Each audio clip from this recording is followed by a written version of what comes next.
Hi good மார்னிங்க எல்லாருக்கும். இன்னைக்கு happy Sunday. இன்னைக்கு எந்திரிச்சதே லேட்டு தானுங்க. எந்திரிச்சோடனே கொஞ்சம் செடிகளுக்கெல்லாம் தண்ணி ஊற்றிட்டுங்க, அப்படியே மற்ற வேலையில் பார்க்கலாம் அப்படின்னு சொல்லிட்டு தான் தண்ணி ஊற்றிட்டு இருக்கிறேங்க. காலையிலேயே தண்ணி ஊற்றினா தான் உண்டு, இல்லைன்னா மற்ற நேரத்துக்கு செடிகளுக்கு தண்ணி ஊற்றினா செட் ஆகாது. பார்த்திங்கன்னா துளசி செடியெல்லாம் கொஞ்சம் வாடுற மாதிரி இருக்குதுங்க. சரி, அதுக்கும் கொஞ்சம் தண்ணியை ஊற்றிட்டு சரி மற்ற வேலையை பார்க்கல. இப்போ தான் கொஞ்சம் கொஞ்சமாக பூ பூக்குதுங்க. இனிமேல் பூக்குமோ என்னமோ, ரொம்ப நாள் ஆச்சுங்க. இப்போ ஒரு மொக்கொன்று விட்ருக்கு, பார்க்கலாம். முடிச்சிட்டிங்க, அப்படியே வாஷிங் மிஷின் பக்கம் வந்தாச்சுங்க. சரி, இப்போ வெய்ய காலங்கிறதுனால இருக்கிறதே இல்லாததெல்லாம் எடுத்து போட்டு துவைச்சி போட்டுடலான்ட்டு தானுங்க. 2 மாதம் தான் எங்களுக்கெல்லாம் வெயில் அடிக்கும்.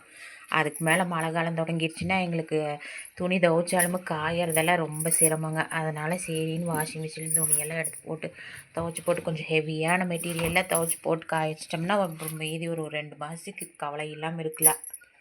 துணி ஓடிட்டு இருக்குதுங்க. இனி அதை எடுத்து போட்டு ட்ரையரில் ஓட்டிட்டோம்னா வேலை முடியும். கொஞ்சம் லிக்விட் ஊற்றிட்டு ஓட்டி விட்டோம்னா அது வாட்டில் ஓடிட்டுருக்கு. மற்ற வேலையை பார்த்துக்கலாம். மிஷினில் துணி போட்டு விட்டுருங்க. சரி, எதுக்கு சும்மா நிற்கணும்னு இங்கே எல்லாம் ஒரே இலைய கிடக்குங்க. சரி, எல்லாம் கூட்டி விட்டுக்கலாம்.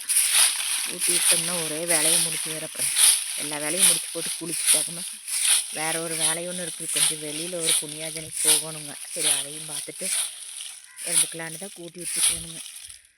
எல்லா பக்கமும் கூட்டி நீட் பண்ணியாச்சுங்க. இனி என்ன போய் கீழே சமையல் வேலையை பார்க்கணுங்க. சமையல் இன்றைக்கி ஒன்றும் பெருசாக இல்லைங்க. இன்னும் நெட்டாக கூட்டி விட்டாச்சுங்க. நாளைக்கு வேணால் கழுவி விட்டுக்கலாங்க. நேற்று சனிக்கிழமை நேற்று கழுவி விட்டுச்சுங்க. சரி, இன்றைக்கி அப்படியே விட்டாச்சு கூட்டி விட்டதோட. சாதம் வெந்துருச்சுங்க.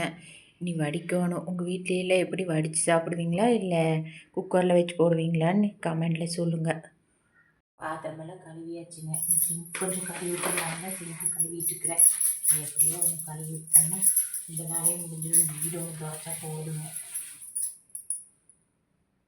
ஒன்று சிங்க்கெல்லாம் கழுவி விட்டுருங்க. இதெல்லாம் என்னால் முடிஞ்ச அளவுக்கு கழுவிக்கிறேன். சிங்க்கு டைட்டெல்லாம் கழுவிருக்கேன். நான் வர போகிறாங்க சுத்தமாக இருந்தால் சரி, நாளைக்கு பிறக்காம என்ன சொல்கிறேன்.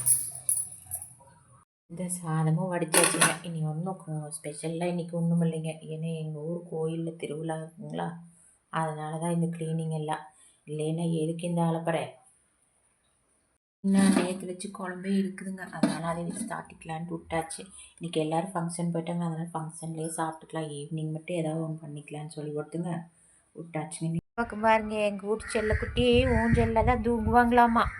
அதனால் அவங்களுக்கு சாப்பாடு வைக்கணுங்க. சாப்பிட்ற வேலையை 6 நேரம் இங்கே படுத்துருக்கிட்டுன்னு விட்டாச்சுங்க. உடலை ஒரு அளவு க்ளீன் பண்ணியாச்சுங்க.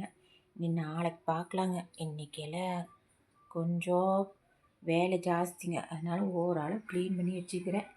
நீங்கள் பார்க்கலாம். 2 நாள் கோயில் நோம்பி வர்றதுனால ஓவராலாக க்ளீன் பண்ணியாச்சுங்க. ரொம்ப வேலை இங்கே எல்லாம் இந்த ஊரில் க்ளீன் பண்ணிகிட்டு இருக்க முடியாதுங்க. ஏன்னா எந்த நேரம் மழை வருது என்ன ஆகுதுன்னே சொல்ல முடியாது. அதனால் ஜஸ்ட் அப்படியே ஓவராலாக க்ளீன் பண்ணி விட்ருக்குதுங்க.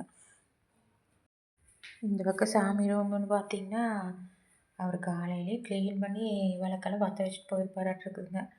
அதனால் சரி நாளைக்கு க்ளீன் பண்ணிக்கலான்னு விட்டாச்சுங்க. ஊரை நாங்கள் சுற்றி காட்டுறோம் உங்களுக்கு. எங்கள் ஊர் சின்ன ஊர் தான். இப்போ வெய்ய காலங்கிறதுனா பிரகாசமாக தெரியும். பாருங்கள், இதுதான் எங்களோட சின்ன ஊர். ஆனால் அழகான ஊருங்க. இது ஒரு சின்ன வில்லேஜ் தானுங்க. வெயில் காலத்தில் பாருங்கள் நல்லா பிரைட்டாக பிரகாசமாக தெரியுது. அதே மழை காலம் வந்துருச்சுன்னா முடிஞ்சது ஜோலி. ஒரே ஃபாகாக தான் மூடி கிடக்குங்க. கண்ணே தெரியாது. ஆறு எதுக்கால் நிற்கிறாங்கன்னே கண்ணு தெரியாது.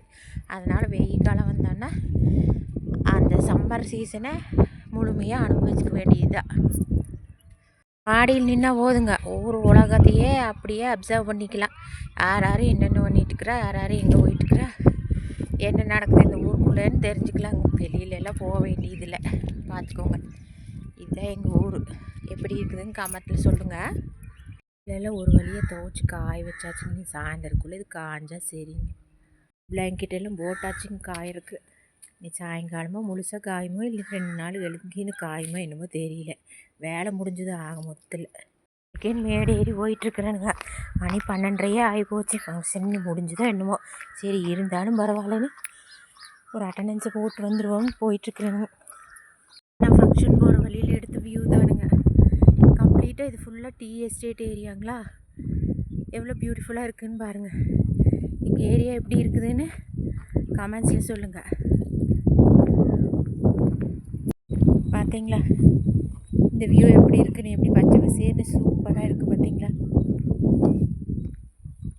இதெல்லாம் இந்த சம்மர் சீசனில் தானுங்க இப்படி இருக்கும்.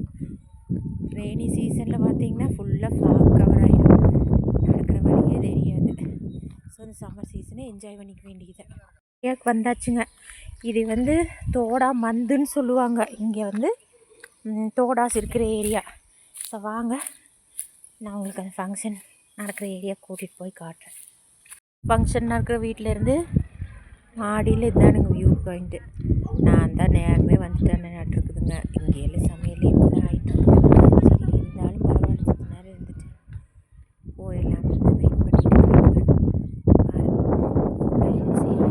நல்ல வெயிலுங்க. வியூ எப்படி இருக்குதுன்னு கமெண்ட்டில் சொல்லுங்கள்.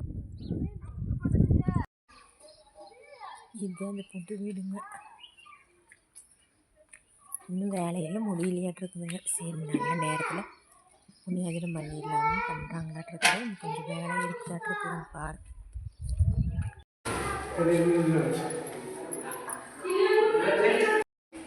அப்படியே அந்த வெயிலில் ஒரு ஃப்ரெண்டு வீட்டுக்கு வந்தேங்க. சரி அவங்க வீட்டையே பார்க்காம போனால் நல்லா இருக்காது. அதனால் அங்கேயும் ஒரு அட்டனன்ஸ் போட்டு கிளம்ப வேண்டியதானுங்க. இந்த வீட்டு செல்ல குட்டி பார்த்தீங்களா. அப்படியே ஃபங்க்ஷன் வெற்றிகரமாக முடிஞ்சு சாப்பிட்டாச்சுங்க. வீட்டுக்கு கிளம்பிட்டு இருக்கிறேனுங்க. என்னோடய சண்டே இப்படி தான் போச்சு. உங்கள் சண்டே எப்படி போச்சுன்னு கமெண்ட் பண்ணுங்கள். மறக்காமல் லைக் பண்ணுங்கள், ஷேர் பண்ணுங்கள், சப்ஸ்கிரைப் பண்ணுங்கள். நெக்ஸ்ட் வீடியோவில் பார்க்கலாங்க. பாய். தேங்க்யூ ஃபார் வாட்சிங்.